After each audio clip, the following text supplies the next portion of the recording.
শিশুৰ মন বুজি পোৱা এগৰাকী মাতৃ আৰু শিশুটিৰ ভৱিষ্যত গঢ় দিয়া পিতৃজনক পৃথিৱীৰ দুই শ্ৰেষ্ঠ জ্যোতিষী বুলি কোৱা হয়।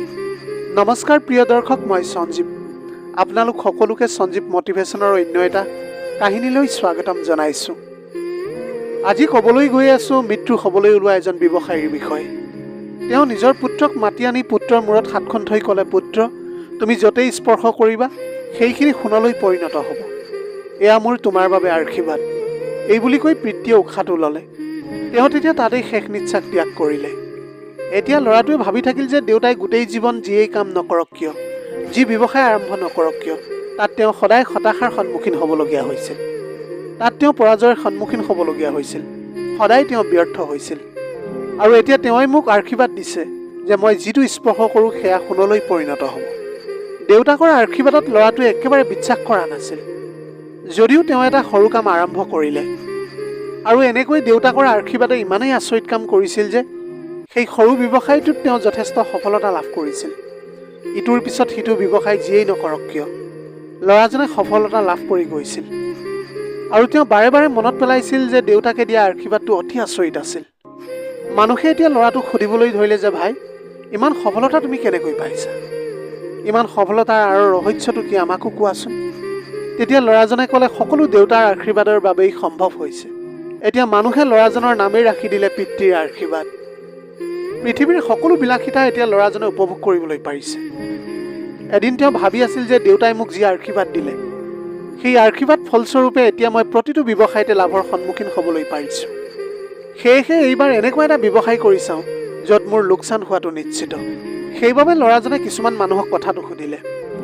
তেতিয়া কিছুমান মানুহে ল'ৰাজনক ক'লে যে আফ্ৰিকাৰ এখন দ্বীপ ৰাষ্ট্ৰ জাঞ্জিবাৰ পৰা ভাৰতলৈ লং নিবলৈ বহু মানুহ আহে আৰু তাত বেছি দামত বিক্ৰী কৰে।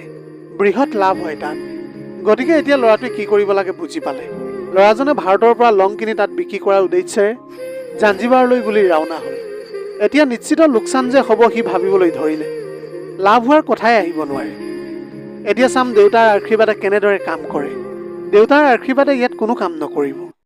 এইবিলাক কথা ভাবি ভাবি এতিয়া সেই ঠাই গৈ পালেগৈ। জাহাজৰ পৰা নামিয়েই সি দেখিলে যে সাগৰৰ পাৰটো সম্পূৰ্ণ বালিৰে ভৰ্তি হৈ আছিল। জাঞ্জিবাৰৰ চুলতানে সৈন্যৰ সৈতে সেই বালিৰ ওপৰত খোজকাঢ়ি ঘূৰি ফুৰিছিল। সি লক্ষ্য কৰিলে কিছুমান সৈনিকৰ হাতত ডাঙৰ ডাঙৰ বালি চকা চালনি আছিল। সি গম পালে যে সেইজনেই ৰজা। সি লগে লগে গৈ ৰজাৰ লগত কথা পাতিলে যে মহাৰাজ, আপুনি কি বিচাৰি আছে আৰু সৈন্যবিলাকে চালনিলৈ কি কৰি আছে? লগে লগে ৰজাই উত্তৰ দিলে যে তোমাৰ পৰিচয়? সি তেতিয়া ক'লে যে সি এজন ব্যৱসায়ী বুলি। ৰজাই ক'লে যে কি ক'ম আৰু, মোৰ আঙুঠিটো হেৰাই গ'ল।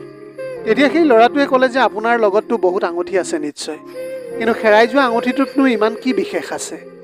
তেতিয়া ৰজাই ক'লে যে এজন ফকীৰে মোক দিছে এই আঙুঠিটো। লগতে কৈছিল যে মহাৰাজ, যেতিয়ালৈকে এই আঙুঠিটো আপোনাৰ হাতত থাকিব তেতিয়ালৈকে আপোনাৰ ৰাজ্য সুৰক্ষিত হৈ থাকিব। সেইবাবে এতিয়া আঙুঠিটো বিচাৰি ওলোৱাটো অতি প্ৰয়োজনীয়। বাৰু এতিয়া কোৱাচোন তুমি ইয়ালৈ কেনেকৈ আহিলা? তেতিয়া ল'ৰাজনে ক'লে যে মই মোৰ দেউতাৰ আশীৰ্বাদৰ বিষয়ে জানিবলৈ আহিছোঁ। দেউতাৰ আশীৰ্বাদে সঁচাকৈ কাম কৰে নে নকৰে। কাৰণ এতিয়ালৈকে মই যি কৰি আছোঁ, দেউতাই মোক মৃত্যুৰ সময়ত কৈছিল মোৰ আশীৰ্বাদ সদায় তোমাৰ লগত আছে আৰু জীৱনত সকলো কামতে সফলতা পাবা। মই ইয়ালৈ লং বিক্ৰী কৰিবলৈ আহিছোঁ। ভাৰতৰ পৰা লং আনি ইয়াত বিক্ৰী কৰিবলৈ আহিছোঁ। কথাটো শুনাৰ পিছত ৰজাই জোৰেৰে হাঁহিবলৈ ধৰিলে। লগতে ক'লে যে এইবাৰ নিশ্চয় তোমাৰ লোকচান নিশ্চিত। ৰজাৰ কথা শুনি ল'ৰাজনেও ক'লে যে নিশ্চয়কৈ লোকচানেই হ'ব। ৰজাই পুনৰ সুধিলে, তোমাৰ দেউতাই কি কৈছিল আৰু এবাৰ কোৱাচোন। তেতিয়া ল'ৰাজনে অলপ বালি হাতত তুলি লৈ ক'লে যে দেউতাই কৈছিল যে তুমি য'তেই স্পৰ্শ কৰা সেয়া সোণলৈ পৰিণত হ'ব। এনেকৈ হাতৰ মুঠিটো খুলি দিওঁতে হাতৰ বালিখিনিৰ ভিতৰতে ৰজাই বিচাৰি থকা আঙুঠিটো ওলাই পৰিল। সেইটো আছিল ৰজাই বিচাৰি থকা আঙুঠিটো। ৰজাই ক'লে যে ভাল কথা, ফকীৰৰ আশীৰ্বাদ পুনৰ পাইছোঁ। আঙুঠিটো এতিয়া তুমি মোক দিয়া। তুমি এতিয়া কি বিচৰা কোৱা। সি ক'লে যে মই একো নিবিচাৰোঁ মহাৰাজ। মইতো মোৰ দেউতাৰ কথাবিলাক কিমান সত্য হ'ব তাকহে জানিবলৈ আহিছিলোঁ। আপুনি দেশখন খুব সুন্দৰভাৱে শাসন কৰি যাওক। আপুনি গোটেই জীৱনভৰ শাসন কৰক, লগতে এখন সমৃদ্ধিশালী দেশ গঢ়ি তোলক। এয়াই মোৰ একমাত্ৰ ইচ্ছা। কথাষাৰ শুনাৰ পিছত ৰজাই বৰ সুখী হৈ পৰিল। তেওঁ ক'লে যে তুমি এজন বৰ সৎ চৰিত্ৰৱান ল'ৰা। এতিয়া মই তোমাৰ সকলো লং কিনি ল'ম আৰু তোমাক বহুত টকা দিম। ৰজাই ক'লে, চোৱা তোমাৰ দেউতাৰ আশীৰ্বাদ ইয়াতো যেন ফুলি উঠিছে। প্ৰিয় দৰ্শক, কাহিনীটো সৰু আছিল, কিন্তু কাহিনীটোৱে আমাক এটা শিক্ষা দিয়ে যে এজন পিতৃৰ আশীৰ্বাদ কেতিয়াও বিফলে নাযায়। এগৰাকী মাতৃৰ আশীৰ্বাদ কেতিয়াও অসাৰ নহয়।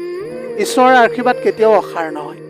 যদিহে আপুনি কঠোৰ পৰিশ্ৰম কৰে আৰু তেওঁক সন্তুষ্ট কৰে, তেন্তে আপুনি সফল হোৱাটো নিশ্চিত। সেয়েহে ঈশ্বৰৰ আশীৰ্বাদ আপোনাৰ পৰিয়ালৰ মৰম আৰু আপোনাৰ কঠোৰ পৰিশ্ৰমৰ দ্বাৰা এনেকুৱা এটা কাম কৰি যাওক যিটো অন্যই কৰিব নোৱাৰে। ধন্যবাদ।